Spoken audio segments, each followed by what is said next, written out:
Hello friends, जैसा कि हम सब जानते हैं हमारे सभी कम्पिटिटिव एग्जाम्स में एनसीईआरटी बुक्स का काफ़ी रोल रहता है। इन्हीं बुक्स से बहुत सारे क्वेश्चंस जो हैं जीके के कवर किए जाते हैं, चाहे टीचिंग एग्जाम्स हों या नॉन टीचिंग एग्जाम्स हों।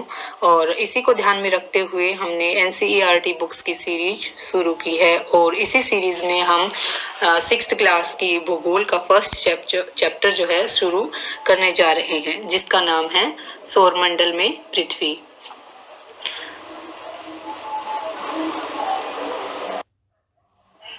कुछ सबसे पहले हम जान लेते हैं कुछ जो महत्वपूर्ण शब्दावली है, और इस शब्दावली से हमें पूरे अपने चैप्टर में सभी शब्दों को समझने में, उनके जो भी हम बताना चाह रहे हैं उनके बारे में जानने में हमें सहायता मिलेगी। तो सबसे पहले हम देखते हैं कुछ महत्वपूर्ण शब्दावली। इसमें सबसे पहला जो शब्द है वो है पूर्णिमा। पूर्णिमा मतलब होता है पूर्ण चंद्रमा वाली रात, अमावस्या, नए चंद्रमा की रात।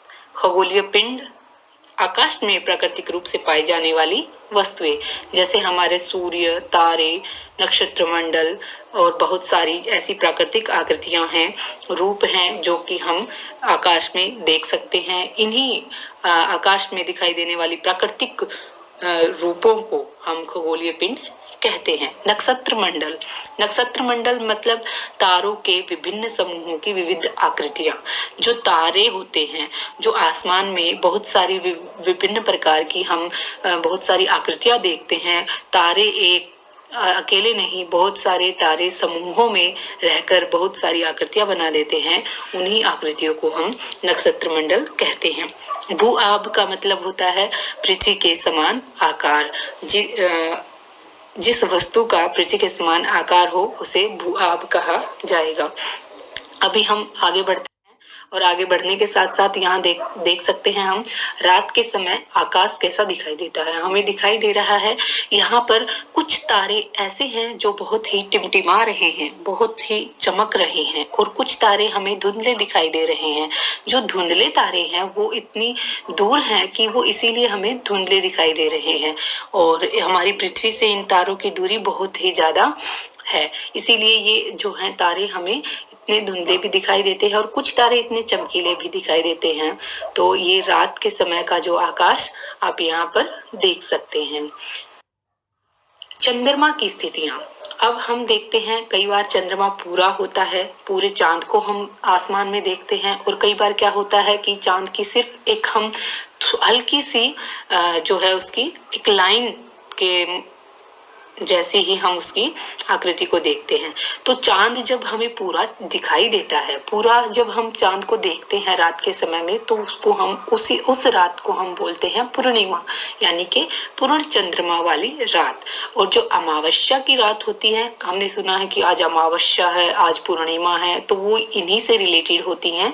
जैसे पूर्णिमा पूर्ण चंद्र वाली रात, यानी कि पूर्ण जिसमें पूरा चंद्रमा होता है, और अमावस्या होती है उस दिन नए चंद्रमा की रात होती है। ये बहुत ही हल्का दिखाई देता है, और कई बार हम सोचते हैं कि उस दिन तो चंद्रमा दिखाई ही नहीं देता, लेकिन एक्चुअल में वो उसकी नए चंद्रमा की रात होती है, अमावस्या वाली रात।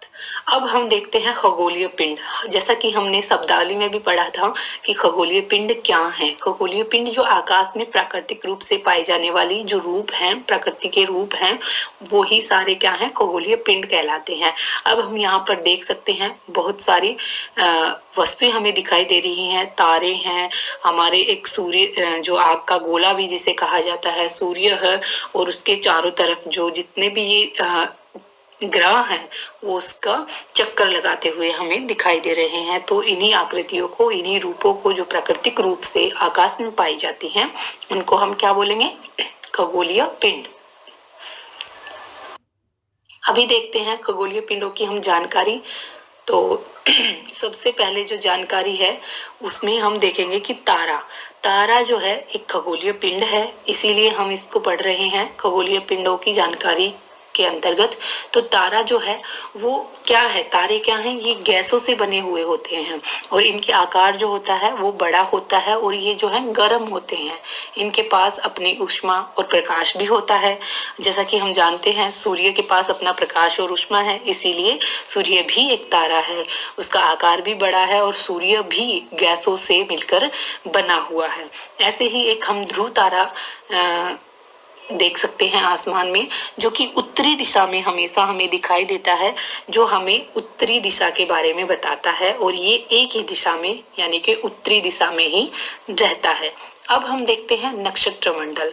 नक्षत्र मंडल का मतलब होता है, हम पहले भी पढ़ चुके हैं, तारों के विभिन्न समूहों द्वारा बनाई गई आकृतियों को नक्षत्र मंडल कहते हैं।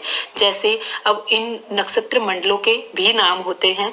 जो तारे होते हैं वो विभिन्न समूहों में रहते हैं और विभिन्न आकृतियां बना देते हैं, तो उन्हीं आकृतियों को हम क्या बोलते हैं, नक्षत्र मंडल। और उनके भी नाम क्या हैं, जैसे अर्सा मेजर या बिग बियर। अब हम ऐसा ही एक नक्षत्र मंडल है हमारे पास, सप्तर्षि, मतलब तारों का ही एक समूह है जिसमें सप्त, सप्त यानी कि सात, ऋषि यानी कि संत, सात तारों का समूह जो होता है उसी को सप्तर्षि कहते हैं। अब अर्सा मेजर का ही ये एक भाग है। तो अब हमने जान लिया खगोलीय पिंडों की जानकारी हमने ले ली। अब हम जानते हैं सौर मंडल। सौर मंडल क्या है? जैसा कि आप यहाँ देख सकते हैं कि यहाँ पर आपको एक पिक्चर दिखाई दे रही है। यहाँ पर ये सूर्य है और सूर्य के चारों ओर जितने ग्रह हैं वो चक्कर लगा रहे हैं। कुछ सूर्य के बहुत नजदीक होने के कारण ग्रह कम समय में ही चक्कर को पूरा कर रहे हैं, तो कुछ बहुत समय लेकर बहुत लंबा रास्ता तय करके इसका चक्कर लगा रहे हैं। तो उसी पर आधारित एक हम कविता भी यहाँ पर देख सकते हैं जिससे हम अच्छे से समझ सकेंगे। सौर मंडल। अंडे जैसी अपनी धरती सूरज का चक्कर है करती, एक बात की बांधो गांठ, ग्रहों की संख्या होती 8, आओ मन में कर ले शुद्ध, सबसे छोटा ग्रह है बुध। बच्चों सूरज है एक तारा, बड़ा ग्रह है बृहस्पति प्यारा, शुक्र ग्रह सबसे चमकीला, पृथ्वी को कहते ग्रह नीला। एक बतानी और है बात, कैसे होते दिन और रात, पृथ्वी धुरी पर घूमा करती, सब में सूर्य परिक्रमा करती, जिधर रोशनी पड़े हो प्रातः, शेष जगह होती है रात। आई होप कि आप लोगों को ये पोयम भी अच्छे से समझ आई होगी और आपको अच्छी भी लगी होगी। तो अभी हम आगे बढ़ते, यहाँ पर हम सौर मंडल के बारे में जानेंगे। सौर मंडल यानी कि सूर्य, 8 ग्रह और कुछ अन्य खगोलीय पिंड, और जैसे शूद्र ग्रह, उल्का पिंड, ये सभी मिलकर क्या बनाते हैं, हमारे सौर मंडल का निर्माण करते हैं। अब सबसे पहले जान लेते हैं सूर्य। सूर्य क्या है? सूर्य सौर मंडल के जो केंद्र में स्थित होता है ना, सबसे बीच में रहने वाली जो चीज है हमारे सौर मंडल में, जो वस्तु है वो है सूर्य। और जो इसका खिंचाव बल होता है वो पूरे ग्रहों को इससे बांधे रखता है, यानी कि सौर मंडल को जो बांधे रखता है वो किसका खिंचाव बल है? सूर्य का। यह सौर मंडल के लिए एकमात्र स्रोत है। सूर्य पृथ्वी से लगभग 15 करोड़ किलोमीटर दूर है। ये जो सौर मंडल है ये प्रकाश का एकमात्र स्रोत सूर्य जो है सौर मंडल के लिए है, प्रकाश का एकमात्र स्रोत है। और जो हम देख सकते हैं कि पृथ्वी भी सूर्य से ही प्रकाश और ऊष्मा ग्रहण करती है, और जिसमें हम ये भी देख रहे हैं कि पृथ्वी कितनी दूर होकर भी सूर्य से प्रकाश और ऊष्मा ग्रहण कर रही है, और इसकी दूरी है लगभग 15 किलोमीटर। नेक्स्ट हम देख रहे हैं कि जो ग्रह हैं, हमने सौरमंडल में सूर्य के बारे में जानकारी ले ली है, अब हम ग्रह के बारे में देखते हैं। ग्रह, इसे अंग्रेजी में प्लेनेट कहते हैं। प्लेनेट जो है ग्रीक भाषा का एक शब्द है जो प्लेनेटाई से निकला है, और जिसका अर्थ होता है हमारा जैसे कि परिभ्रामक, अर्थात चारों ओर घूमने वाला। परिभ्रामक यानी कि चारों ओर भ्रमण करने वाले, यानी कि घूमने वाला। अब हम देखते हैं पृथ्वी। पृथ्वी जिस पर हम रहते हैं यह भी एक ग्रह है। अब देखो, सूर्य से हम ऊष्मा ग्रहण करते हैं, प्रकाश ग्रहण करते हैं, और मतलब जो भी ग्रह हैं वो सभी सूर्य से ही प्रकाश ले रहे हैं। अब जब पृथ्वी ही एकमात्र ऐसा ग्रह है जहां पर जीवन संभव है, ये आप सभी जानते हैं। इसके सबसे नजदीक का तारा भी सूर्य है, यानी कि जो सबसे नजदीक का तारा है पृथ्वी के, कौन सा है? सूर्य। और जो सूर्य से ही पृथ्वी अपना सारा उष्मा और प्रकाश ग्रहण करती है। अब हम देखते हैं सूर्य से दूरी के अनुसार ग्रह कौन कौन से हैं, यानी कि सबसे नजदीक वाला ग्रह कौन सा है और सबसे दूर वाला। यानी हम ये जो दूरी है उनकी, सबसे पहले सूर्य के जो नजदीक है सबसे, वो है बुध। फिर उससे थोड़ी सी दूरी, ऐसे ही इनकी दूरी बढ़ती जा रही है, तो उसी क्रम में हमने ये ग्रहों को रखा है। तो सबसे पहले बुध, शुक्र, पृथ्वी, फिर मंगल, बृहस्पति, शनि, यूरेनस तथा नेपच्यून है। हम के बारे में आपको अभी हमने देखा था कि इसकी हमने पिक्चर भी देखी है, तो उसमें भी आप अच्छे से उसको देख सकते हैं। अभी हम देखेंगे सौरमंडल। अब जो सौरमंडल है, सौरमंडल के सभी 8 ग्रह सूर्य की एक निश्चित पथ पर चक्कर लगाते हैं। यानी कि जो एक पथ होता है, एक रास्ते पर वो चक्कर लगा रहे, ये तो नहीं कि कहीं इधर से घूम गए, कभी उधर से घूम गए। ये एक निश्चित तय किए हुए रास्ते पर से ही चक्कर लगाते हैं। और जो ये रास्ते होते हैं वो दीर्घवृत्ताकार में फैले हुए हैं, ये कक्षा कहलाती हैं। जो दीर्घवृत्ताकार में फैले हुए होते हैं, इन्हीं को हम क्या बोलते हैं? कक्षा बोलते हैं। बुध, जो बुध ग्रह है सूर्य के सबसे नजदीक का तारा है ग्रह। यह इसके चारों ओर चक्कर लगाने में केवल 88 दिन लेता है, यानी कि 88 डेज में ही ये सूर्य का चक्कर कवर कर लेता है, कंप्लीट कर लेता है। शुक्र को पृथ्वी का जुड़वा ग्रह कहा जाता है। जो शुक्र है वो पृथ्वी का क्या कहलाता है? जुड़वा ग्रह कहलाता है। इसका आकार एवं आकृति जो है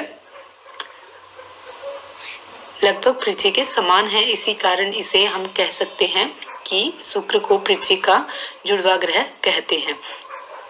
आप यहाँ पर देख सकते हैं, हमने यहाँ पे ये हमने पढ़ा था बुध, यह सूर्य के सबसे नजदीक का तारा नहीं है, यह ग्रह है। यहाँ पर हम लिखेंगे ये ग्रह है।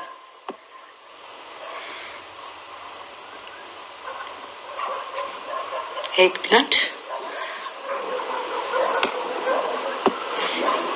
ये हमारा ग्रह है, हम यहाँ ग्रह लिखते हैं।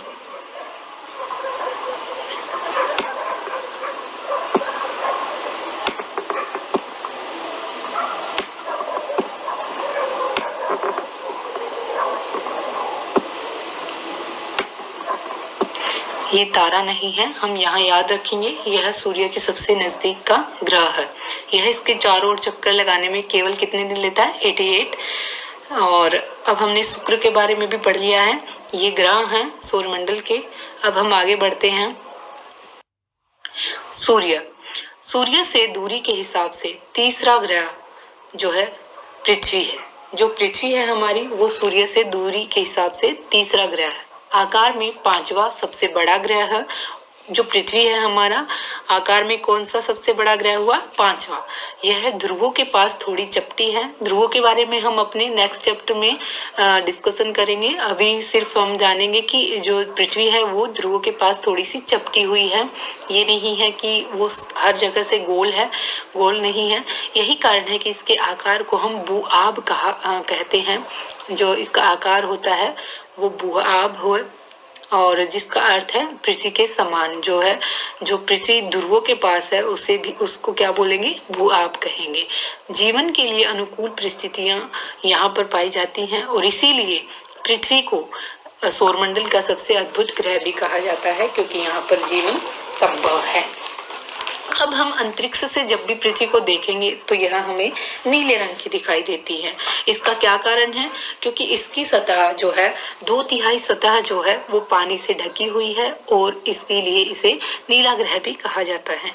जो है, हम जब भी इसको अंतरिक्ष से देखेंगे तो ये कैसे रंग की दिखाई देगी? हमें नीले रंग की दिखाई देगी, और इसी कारण से इसे हम नीला ग्रह कहते हैं। अब हम चंद्रमा के बारे में बात करते हैं। चंद्रमा जो है पृथ्वी का एकमात्र उपग्रह है और इसका जो व्यास है वो पृथ्वी के व्यास से 1/4 है। यानी कि जितना पृथ्वी का व्यास है उसका 1/4 हिस्सा जो है उसका पृथ्वी के व्यास का 1/4 हिस्सा चंद्रमा का व्यास होगा। तो पृथ्वी के ज्यादा नजदीक होने के कारण यह बड़ा दिखाई देता है और इसकी दूरी लगभग कितनी है? 3,84,400 किलोमीटर पृथ्वी से दूरी इसकी बताई गई है। और यह पृथ्वी का एक चक्कर लगभग 27 दिन में पूरा कर लेता है। इतने ही समय में यह अपने अक्ष पर भी पूरा चक्कर लगाता है। तो इसी कारण से हम कह सकते हैं कि हमें इसका एक ही भाग दिखाई देता है। इसी कारण से हम इसका एक ही भाग देख पाते हैं। इसकी सतह पर पर्वत, मैदान एवं गड्ढे हैं जो इसकी सतह पर छाया बनाते हैं। हम देख नहीं सकते हैं लेकिन चंद्रमा पर जीवन संभव नहीं है, लेकिन कुछ पर्वत हैं, मैदान हैं, गड्ढे हैं जो इसकी सतह पर छाया बनाते हैं और पूर्णिमा के दिन इसकी छाया को हम देख सकते हैं। इस छाया को देखा जा सकता है। आप देखते होंगे कि चांद में दाग होता है, ये बोला जाता है, लेकिन वो क्या है? पूर्णिमा के दिन की उसकी छाया होती है, इसीलिए ये छाया हम बोल सकते हैं। अब हम देखते हैं क्षुद्र ग्रह। क्षुद्र ग्रह जो होते हैं वो तारों, ग्रहों एवं उपग्रहों के अतिरिक्त असंख्य छोटे पिंड भी सूर्य के चारों ओर चक्कर लगाते हैं। ग्रह और उपग्रह तारे तो होते ही हैं, लेकिन ऐसे बहुत सारे छोटे छोटे पिंड होते हैं जो कि सूर्य के चारों ओर चक्कर लगाते हैं। इन्हीं पिंडों को हम क्षुद्र ग्रह कहते हैं। और ये जो है हमारे सब मंगल और बृहस्पति जो ग्रह हैं उन्हीं की कक्षाओं के बीच में पाए जाते हैं। अब कई बार क्वेश्चन आ जाता है कि क्षुद्र ग्रह कहाँ पाए जाते हैं, कौन से ग्रहों के बीच में पाए जाते हैं, तो हम उसको आसानी से बता सकते हैं कि ये मंगल एवं बृहस्पति की कक्षाओं के बीच पाए जाते हैं। ये ग्रहों के ही भाग होते हैं। वैसे तो हम देखें तो मूल रूप से ये ग्रहों के भाग होते हैं जो बहुत पहले, कई सालों पहले, वर्षों पहले वैज्ञानिकों के अनुसार बताया जाता है कि विस्फोटक के कारण ही ये टूटकर ग्रहों से अलग हुए थे। तो हमने क्षुद्र ग्रह के बारे में। अब हम देखते हैं उल्का पिंड। उल्का पिंड क्या होते हैं? छोटे छोटे पत्थर होते हैं जो सूर्य के चारों ओर चक्कर लगाते हैं। उन्हीं पत्थर के टुकड़ों को हम क्या कहेंगे? उल्का पिंड कहेंगे।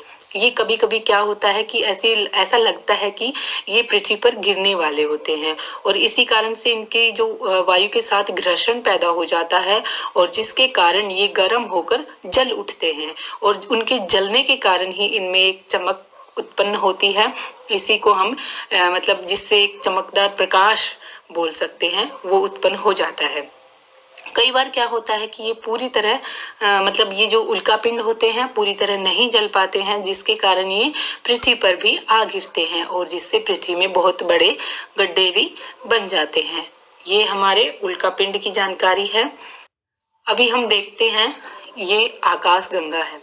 अब कई बार हम देखते हैं कि खुला आकाश होता है और हम ध्यान से देखें अगर तो खुले आकाश में एक ओर से दूसरी ओर तक फैली चौड़ी सफेद पट्टी होती है।